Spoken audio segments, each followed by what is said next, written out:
Boas-vindas, viajantes das galáxias. Vocês acabam de aterrissar em mais um episódio do Código 42, o podcast que busca as respostas para as questões fundamentais da vida e, claro, do universo de quem pilota o seu próprio negócio. Eu sou a Mirna. Eu sou o Cris. E você está convidado a pegar uma carona nesse próximo papo. Aperta o cinto e não entra em pânico.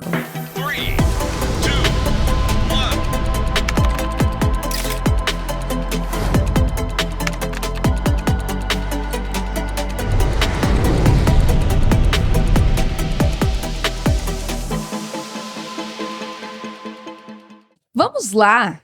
Quem gosta de vinho vai adorar o papo com esse nosso convidado. E quem gosta de marketing também.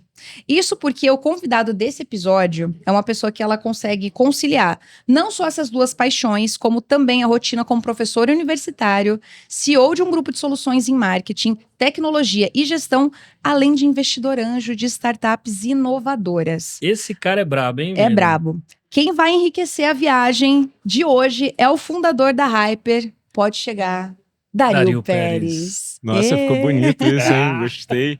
Obrigado, gente. Obrigado pelo convite. Estou feliz de estar aqui com vocês. Vai ser incrível. E vamos começar pelo começo? A gente fez essa introdução sobre Dario Pérez, mas eu quero escutar de Dario Pérez. Quem é você na fila do pão? Ou melhor, quem é você nessa astronave do Código 42? Alguém tentando conquistar seu lugar ao sol, né? Eu acho que é isso. Dario por Dario. Nossa, é difícil isso, hein? Eu acho que eu sou uma pessoa que gosta muito de negócios, eu realmente amo o que eu faço. Sou uma pessoa que gosto muito de aprender, de estudar, de lecionar. Eu sou professor por vocação, não por remuneração, eu sempre falo isso. É realmente porque eu gosto. E eu gosto muito, muito mesmo da minha profissão, porque através dela eu consigo ajudar outras empresas. Eu acredito que ajudando outras empresas a gente consegue mudar o Brasil. De verdade. Assim, de forma bem verdadeira. Eu acho que as empresas são um grande veículo para a gente poder ter um país melhor. E através da Hyper eu tento fazer isso um pouquinho. Perfeito. Você falou sobre ser professor universitário. Sim. E a gente sabe que você é professor desde os 24 anos. Que doido, né? Não sei por que fizeram isso. Olha que maluquice. Da Fala onde mais saiu? sobre isso. Olha, eu comecei a lecionar depois que eu fiz uma pós-graduação em Berkeley, na Califórnia. Então, eu fui lá estudar gestão de produtos, gestão de negócios, e eu voltei. E eu já tinha essa vontade de montar a consultoria. Estava bem no início e eu consegui ver dentro do roadmap ali estratégico que ser professor seria uma boa chancela para as pessoas acreditarem num moleque de 24 anos que queria fazer consultoria para os outros. E aí, bom, eu botei na minha cabeça que isso era uma boa estratégia, essa chancela, e falei, agora eu tenho que dar aula.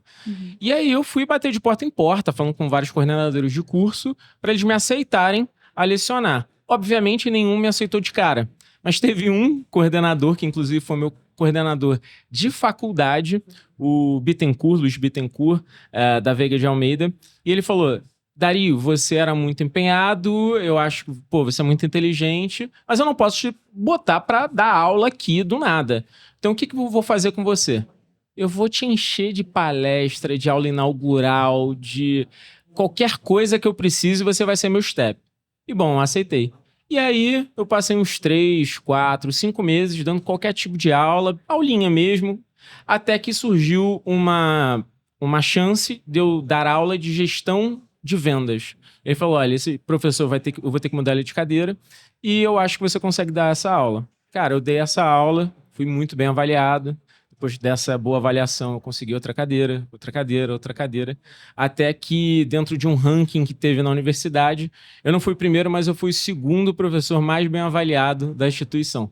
E, inclusive, eles me chamaram em um prazo de 1 ano e meio para ser coordenador, inclusive. Eu virei coordenador também. Que rápido! Da rede Ilumino, na época, era um fundo que tinha comprado algumas universidades. Eu virei o coordenador EAD Brasil em 1 ano e meio. Também foi bem rápido. Que massa. Não, quando você fala com ele, ele fala sobre temas complexos de uma forma simples. Aí eu falei, que raio, de onde vem a didática desse cara? Eu falei, tá explicado. Tá explicado. Né? E você tem uma curiosidade, cara, porque você já foi professor da Babson College, né? Cara, já fui professor. Ela é o maior do mundo, né? De empreendedorismo. Como que foi a experiência? Onde te levou até lá, então? Cara, foi única porque realmente me botou numa posição de aprendiz e professor ao mesmo tempo. Porque quando você vai lecionar pela Babson College, eles têm uma metodologia muito própria e eles têm um conteúdo ali programático que eles acreditam ser o melhor. Óbvio, né? Eles são a Babson College. Quem sou eu para dizer que está errado? Então você tem que aprender a aula para lecionar a aula. Né? O que você faz ali nada mais é do que um processo de direcionamento e curadoria de todo aquele pool de informações que eles têm. E então foi muito interessante para poder ter acesso a esse tipo de conteúdo, conversar com outros professores para poder lecionar. E assim, foi um caso muito específico que a Babson queria achar professores para dar aula na América Latina. Eles acabaram me elegendo ali, eu fui indicado, depois fiz um processo seletivo e aí consegui ser um desses 3 professores para lecionar aqui na América Latina. Legal. E você estudou lá? Você estudou ou não? Não estudei em Babson, não. Na verdade, eu só estudei em Berkeley, né? E aqui eu fiz o processo seletivo para poder lecionar. Ser o professor América Latina, Latam deles. E o que você trouxe de fora que você conseguiu agregar para os alunos brasileiros? Porque é uma metodologia diferente. A forma de aprendizado do americano é muito diferente do brasileiro. O que você conseguiu fazer aí desse intercâmbio? Olha, uma coisa que é muito legal dos americanos e das empresas americanas, de tudo que eu vi lá, é um pouco do que você falou, da didática. Eles gostam de transformar o complicado em fácil. E eu acho que isso, tanto nos estudos como nos negócios, faz muita diferença, né? É aquela história do ser simples, não simplista.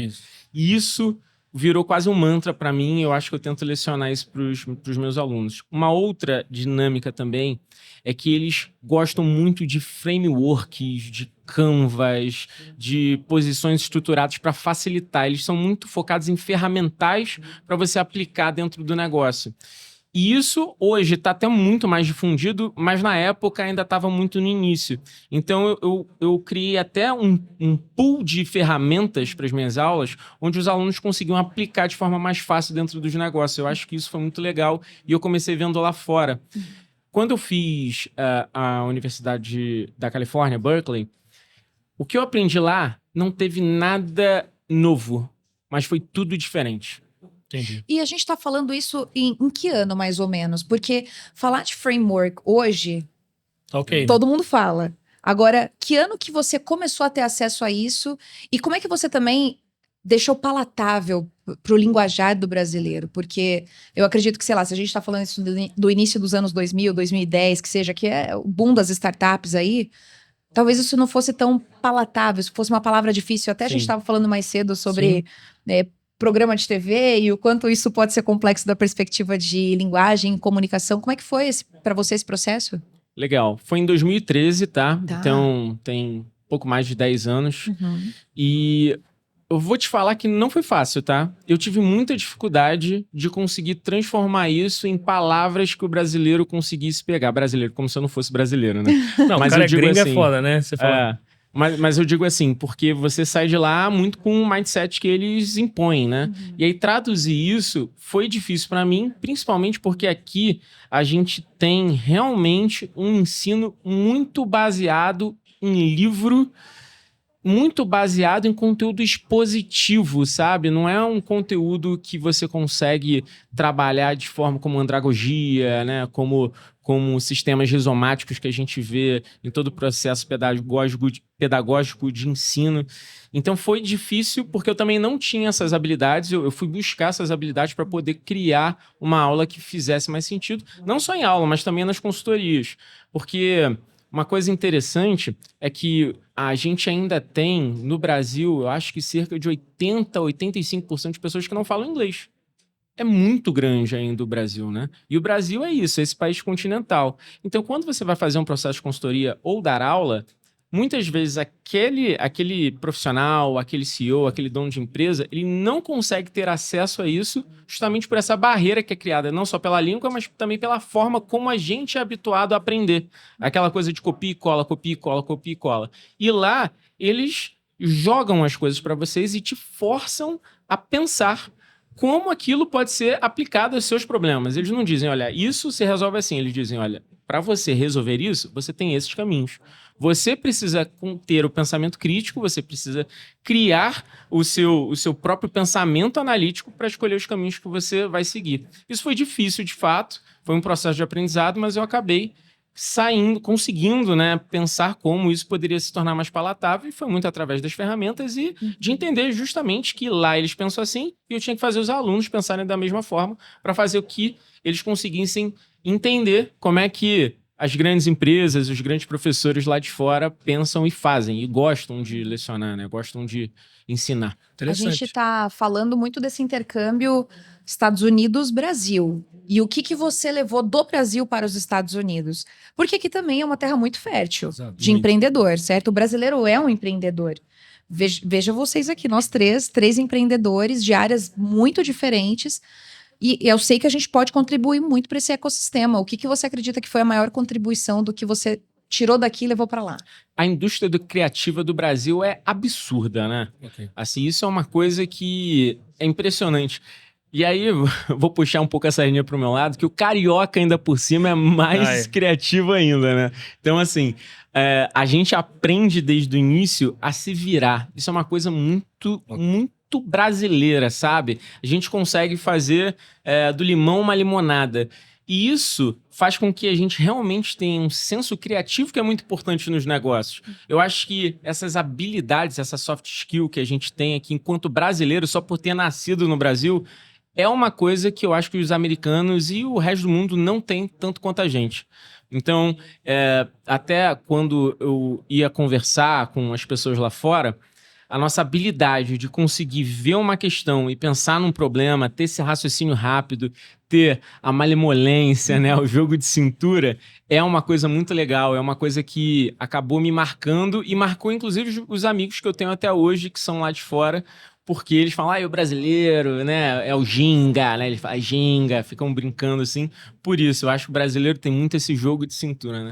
E é uma coisa engraçada, cara, ele tava falando que eu tava lembrando de jeitão brasileiro. Uma vez veio uma startup que era de fora, ela não lembro se era de meio de pagamento, e ele veio entender sobre tributos, etc, né? E aí tinha uma parte da grana que voltaria para fora. Eu falei, só que a gente precisa pensar em um planejamento, que não seja só Brasil, que também seja aí, e etc. Para otimizar e encontrar o melhor caminho. Aí o cara olhou pra gente, tipo, mas não é só pagar? E aí depois conversando com um colega, ele falou, eles não entendem, essa é a nossa cabeça, né? Que existem 3 ou 4 possibilidades para a mesma coisa, a gente tem que encontrar a que é mais eficiente, etc. E é até engraçado, né? Tipo, quando você falou, opa, é um choque cultural. Eu falei, é coisa de brasileiro. E, cara, uma curiosidade, fazendo um gancho até da Hyper ali, do que você falou. Porque quando você fala de apoio, né, e olha para empreendedorismo, e muitos dos nossos ouvintes constroem negócio, tem negócio, como que você conecta essa experiência, levando isso para o apoio, para o desenvolvimento, para as consultorias? Quanto que essas duas coisas, elas se complementam, o que você vê que é essencial? Porque geralmente tem desafio, né? Sim. E, tipo, o que você vê que é de maior dificuldade, né? Quando você tá ali na cadeira de um advisor, de um consultor, de um negócio dentro, e como que você extrai? Porque você tem uma caixa ferramental aí imensa, né? Sim. Olha, a gente criou uma metodologia muito específica na Hyper, falando de consultoria em planejamento estratégico, em desenvolvimento de projetos. Que ela se baseia muito em parte acompanhar muito bem o cliente. Então o nosso processo ele tem um acompanhamento, ele não é só gerar um monte de documentação, um calhamaço de papel e entregar para o cliente, ele tem esse quê de acompanhamento, isso acaba ajudando porque a gente acaba intensificando os contatos. Eu acho que isso é um modus operandi que funciona muito bem, então eu poderia dizer que isso é uma coisa que ajuda muito. Mas durante o processo a gente faz também com que o cliente consiga pensar da forma que a gente pensa, sabe? Eu costumo dizer que se o CEO, se o dono de empresa está fazendo MBA, ele vai fazer 2 MBA ao mesmo tempo, porque com a gente é a mesma coisa. Todos os nossos processos, todas as tarefas, um projeto padrão médio de consultoria 360, que é o principal produto nosso, ele deve ter 542 tarefas. 542 tarefas têm conteúdo adicional pro cara entender o que a gente está fazendo. Então a gente vai fazer o planejamento estratégico. Cara, tem um e-book de como a gente faz aquele planejamento estratégico, ou um vídeo para ele poder entender o que a gente faz.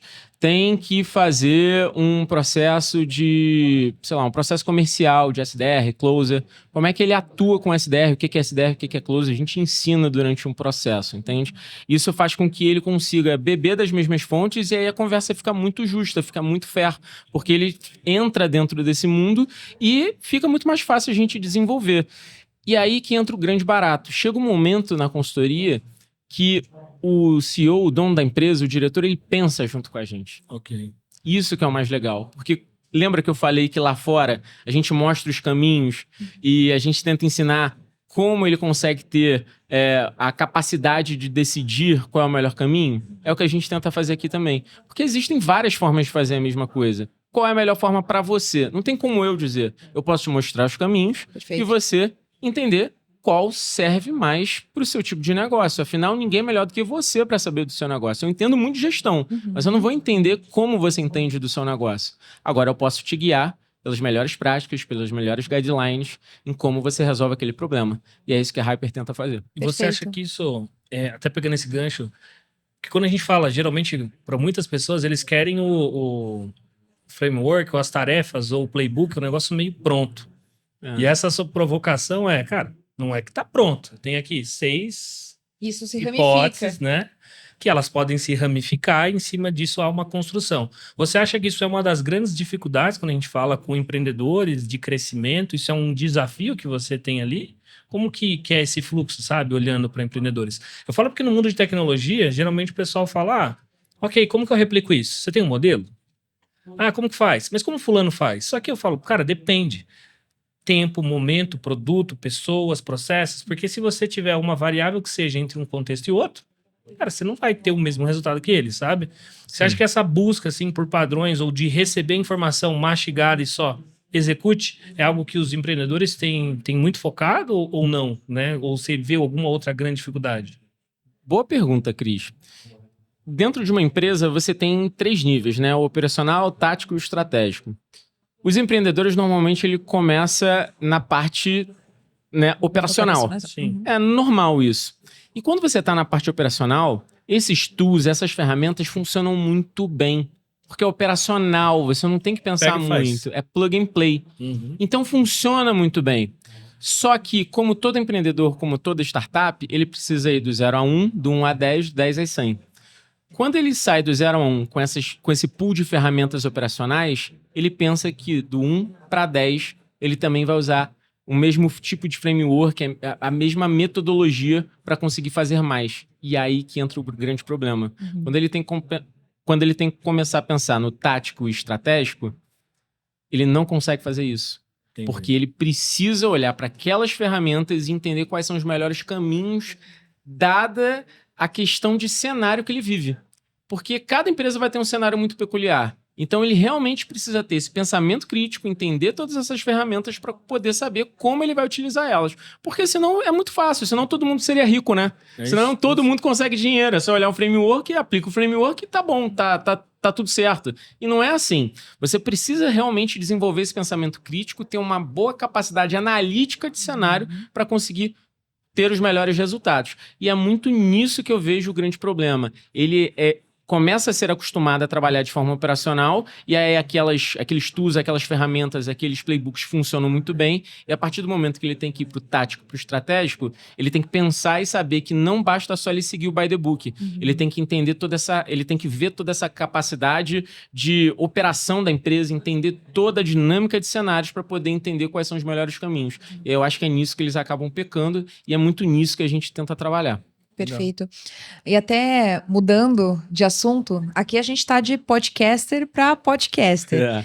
E você tem um podcast que se chama Papo de CEO. E aí você troca muita ideia com muitos líderes de muitas startups. O que você acha que essas pessoas elas têm em comum quando você senta cara a cara com elas? Seja de dor, de perfil, de forma de lidar com a vida, de rotina. Resiliência, todos são muito resilientes, cara.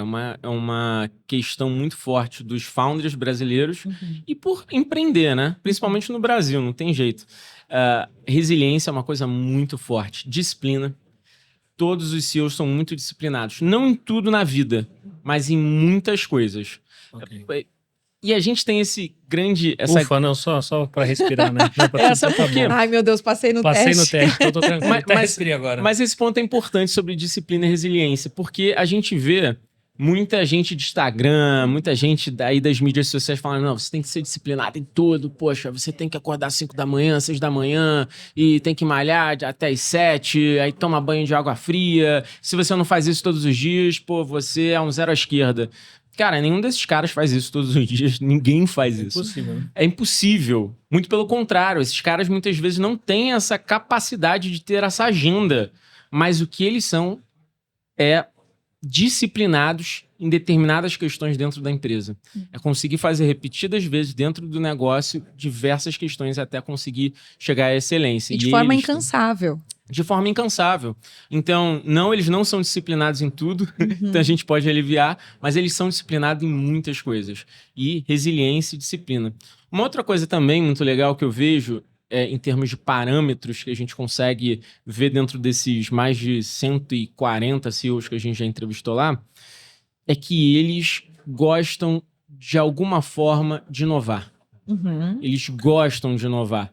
Seja uma inovação pequena ou uma inovação muito grande. Eu não vi nenhum CEO, e a gente está falando de CEOs aí que faturam bilhões, empresas que recebem diversos investimentos. Eu não vi nenhum CEO ali pensar só dentro da caixa. Ah, não vou fazer aquilo igual até o final dos meus dias. Ninguém pensa assim. Todo mundo fala, cara, como é que eu mato meu produto? Como é que isso daqui pode ser mais e melhor? Como é que eu posso pensar em entregar mais para o meu cliente antes que o meu concorrente pense nisso? O maior concorrente desses CEOs... é o próprio CEO. É o próprio CEO. Perfeito. Porque ele se põe nessa posição de saber que, cara, eu tenho que melhorar por mim mesmo. Não interessa a concorrência. Eu tenho que ser o melhor todo dia. E até ser um influenciador dentro da própria empresa. Sim. Porque o CEO, ele é muito... o espelho para o que os colaboradores vão ver. E até me surgiu uma pergunta, Dario. Não sei se vai estar tão fácil assim na ponta da sua língua, porque eu acredito que a concorrência ela seja bem difícil nesse sentido. Mas qual que é o livro que você recomendaria para todo CEO? Nossa, é difícil demais. Eu tenho uns 10 Eu imaginei. livros aqui. Meu pai do céu. Aquele que você fala é um livro de cabeceira. Tem que estar aqui. Tudo bem, vai. Pode falar 2. 2. Top 3. 3, vai pra não ficar. Tá, olha só. Vou falar um para startups que, cara, tem que ler Blitzscaling. Tem que ler esse livro, porque mostra muito essas questões de momentos da startup. Eu acho que é sensacional. Tem que ler. Pipeline da Liderança. Cara, outro que, putz, todo CEO tinha que ler. Porque te ensina justamente essas fases, do operacional para o tático, para o estratégico. E até né? de repassar isso. E de repassar isso. Porque o maior problema das escalas de negócio não é muito modelo, mas é fazer com que mais pessoas repliquem aquilo que você teve ideia um dia. Ok. Lindo. E o Pipeline da Liderança fala isso. Um terceiro livro que eu gosto bastante é Armas da Persuasão. Ah, eu tinha certeza que ia entrar um de comunicação. Não, se entrou. não entrasse, eu ia pôr nesse ela bloco. vai pro quarto. Vai pro quarto. Eu vou dar um tempo para você refletir. Boa. Armas da Persuasão. Por quê? Todo CEO precisa ser um vendedor? Não sei. Mas todo CEO precisa saber vender? Sim. Precisa saber se comunicar? Sim. Perfeito. Precisa saber liderar, ter empatia, saber sobre negociação? Sim. Você vive disso. O CEO está ali para isso. Se você é founder, se você é CEO e não sabe disso, cara, você está fazendo muito errado mesmo. Você precisa aprender como se comunicar melhor e de forma mais efetiva com as pessoas. É isso que vai conseguir fazer você ter um bom contrato, é isso que vai fazer você conseguir ter boas parcerias, é isso que vai fazer você conseguir recrutar boas pessoas. Se você não tiver isso, cara, já era, desiste. E falo mais. A comunicação é intrínseca à liderança. Não existe uma coisa sem outra. Então, faço das suas palavras as minhas. Orgulhosa que apareceu o Cialdini aqui, porque eu também sou uma grande fã. Gosto muito. 12 pontos ali, ó. Não é nem 10. De 0 a 10 ganhou muito, 12. Estourou tudo. Não, e a gente falou um pouco sobre isso no falamos sobre o tema, né, com o Lion, inclusive de comunicação, e até tem assessoria, assim, quando a gente olhou para a liderança, pensando como CIRRUS, o que a gente precisa para os próximos 3 anos? E a gente foi definindo as prioridades ou as pautas, né? E aí a capacidade de comunicação e de persuasão na liderança foi a que a gente ganhou disparado. E, inclusive, acho que teve o Fórum Mundial, foi isso, né? Que é a competência principal para 2025, 2026, que é para ser desenvolvida. E a gente estava falando sobre como que eu vou jogar o jogo com isso, né? Como que a gente vai ter isso se conecta super, assim. E é interessante o que você falou, cara, sobre rotina, sobre CEO e etc. Porque eu gosto de falar que a nossa vida nessa cadeira é uma vida de desequilíbrio. Porque na hora que você tenta equilibrar tudo ao mesmo tempo, geralmente você vai ser um cara que vai ter um burnout.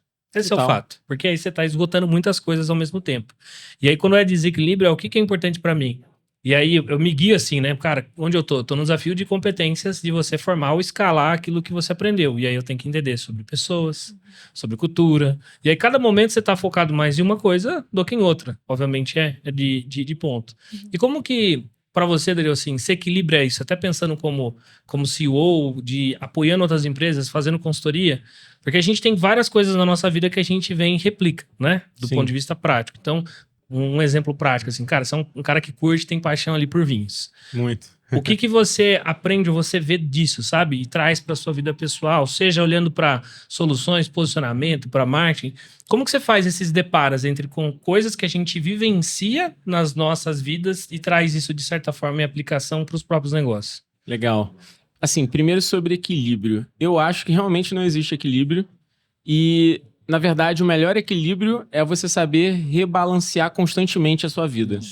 Não tem como ser tudo igual. Eu não vejo nenhum CEO conseguir fazer tudo certinho, a não ser que seja aquele cara que, já fez o exit, tá no segundo negócio, virou, sei lá, lifestyle business. Aí a prioridade dele é esse, né? É isso. Aí tranquilo, mas esse cara já tá milionário. Provavelmente você que tá assistindo a gente não vai ser seu caso, cara. Aceita. Então, não acho que tem equilíbrio. Eu acho que tem um constante balanceamento do desequilíbrio, e aí você tem que entender os seus momentos de vida, tem que ter, uma parceira que entenda isso, parceiro que entenda isso, família, filhos. Aí você tem que ir conjecturando com todo mundo e com a empresa também, né? Com seus diretores. Agora, como é que a gente pega as coisas da nossa vida e traz para o negócio? Você citou aí vinhos. Cara, vinho se tornou uma paixão para mim. Eu já viajei, acho, para 12 lugares diferentes para vinícolas, assim. Legal. Eu curto demais. Muito, muito, muito. Só um parênteses, então ele vai ser o meu próprio indicador de roteiro, entendeu? Porque eu venho pro evento, eu fico fazendo roteiro de viagem. Pô, eu te mando fácil. Aí a Deise falou, a gente poderia ir pra um lugar pra conhecer vinhos e tal. Eu falei, pronto, Deise, tá resolvido, entendeu? Fechou. Aqui no Sul, então, nossa, tá maravilhoso. Merlot Safra 2020. Acha em qualquer lugar que vai ser o melhor vinho.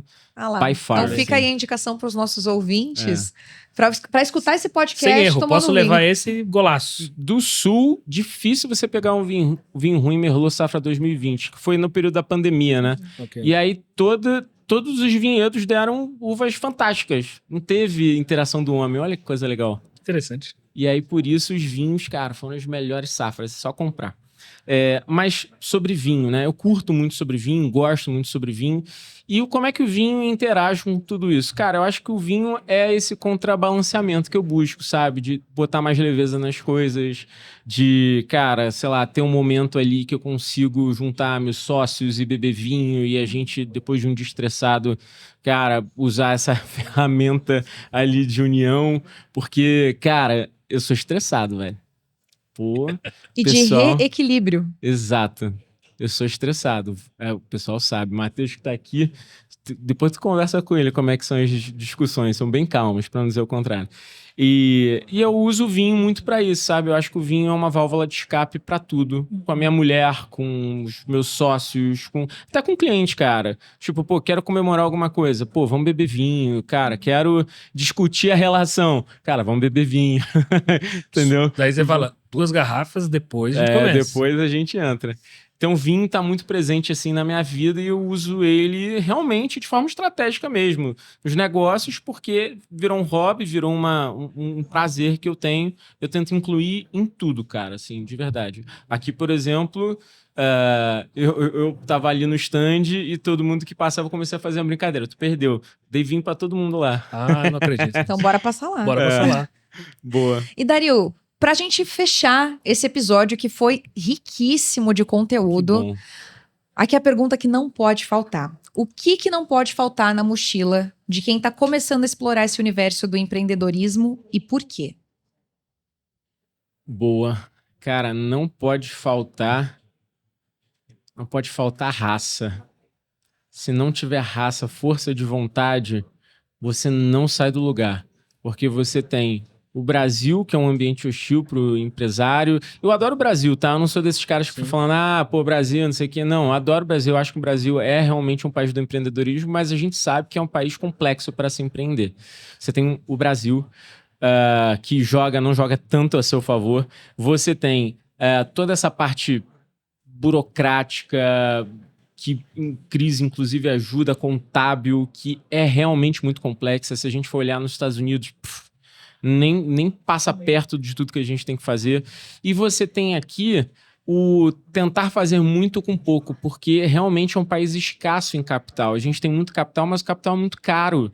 Então, se você não tiver raça para, resiliência, para entender como você pode fazer mais e melhor, seu crescimento, ele é muito paulatino, sabe? Ele é muito devagar aqui no Brasil, porque você realmente tem que romper uma barreira muito difícil. A gente está vendo aí as startups, né, investimentos, isso é super legal. Mas se a gente for falar da grande maioria dos empresários brasileiros, isso não é a realidade. Eu sou investidor de startups, eu acho que isso é uma forma de aceleração, é a minha contribuição para isso, eu gosto bastante, mas não é a realidade do empresariado brasileiro. E esse empresariado brasileiro tem o problema da dificuldade de acesso de capital. Então, ele realmente tem que crescer de forma bem devagar, de pouquinho em pouquinho, para então conseguir ganhar musculatura para poder ir fazendo mais. E se você não tiver raça, você vai desistir muito rápido. Saiba que, você tem que realmente botar aí muita academia na mochila, põe aí os produtos do Cris, o whey protein, creatina, para ficar grandão que nem ele, porque, tem que ter raça, tem que ter muita resiliência. Maravilha. É bom ouvir isso, né? Porque geralmente a galera, quando fala de empreender, eles entram num lifestyle, né? Não é, cara. Não é. Ele é muito mais complexo, desafiador e vai exigir muito mais de você do que trabalhar em conjunto ou trabalhar para alguém. Então, incrível. Inclusive, todas as dicas, quem não pegou o caderno, volta, escuta de novo e anota tudo, porque acho que é importante trocar, levar e, obrigado pela sua contribuição. Inclusive, né? Cris, pegando esse último gancho, só pra gente terminar, eu sugiro que se você já empreende, você já sabe o que a gente está falando, e se você não empreende, se prepara para empreender. Conversa com a tua mulher, com teus filhos, conversa com a tua família, porque você vai sumir um tempo. Eu no início do negócio, eu trabalhei 16 horas por dia, 18 horas por dia. E eu trabalhava de domingo a domingo, porque no início do meu negócio, quando eu realmente virei, as aulas, inclusive, viraram a minha forma de remuneração, porque a empresa não me pagava. Uhum. Então, assim, eu trabalhei em 2 locais, fazendo o negócio rodar, sabe? E foi muito difícil, Eu tive que realmente trabalhar muito, foi muita raça, até você conseguir girar. Eu não tive investimento no início, né? Foi bem bootstrap. Então, assim, tem que conversar com todo mundo. Eu tive que conversar com a minha mulher. Fazer acordos, né? Acordos. E foram conversas difíceis, porque apesar dela me apoiar, ela pedia, sabe? Poxa, você não tá tanto tempo em casa.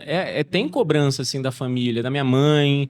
E foi realmente teve que ter um acordo ali com todo mundo para isso acontecer, porque senão, não adianta não. Então, se você vai empreender, entende que sua vida vai mudar, Sua vida vai mudar. E vai mudar muito. E pra gente finalizar aqui, Dario, deixa suas redes, faça seu jabá, deixa aqui rede de Hyper, do seu podcast, a sua rede pessoal, convida aí a galera pra te seguir. Legal, pessoal. Olha, quem quiser me seguir no Instagram, Dario_Pérez, eu respondo todo mundo, todos os DMs, não tem social media, eu gosto de interagir com todo mundo. É um influenciador acessível, né? Você viu.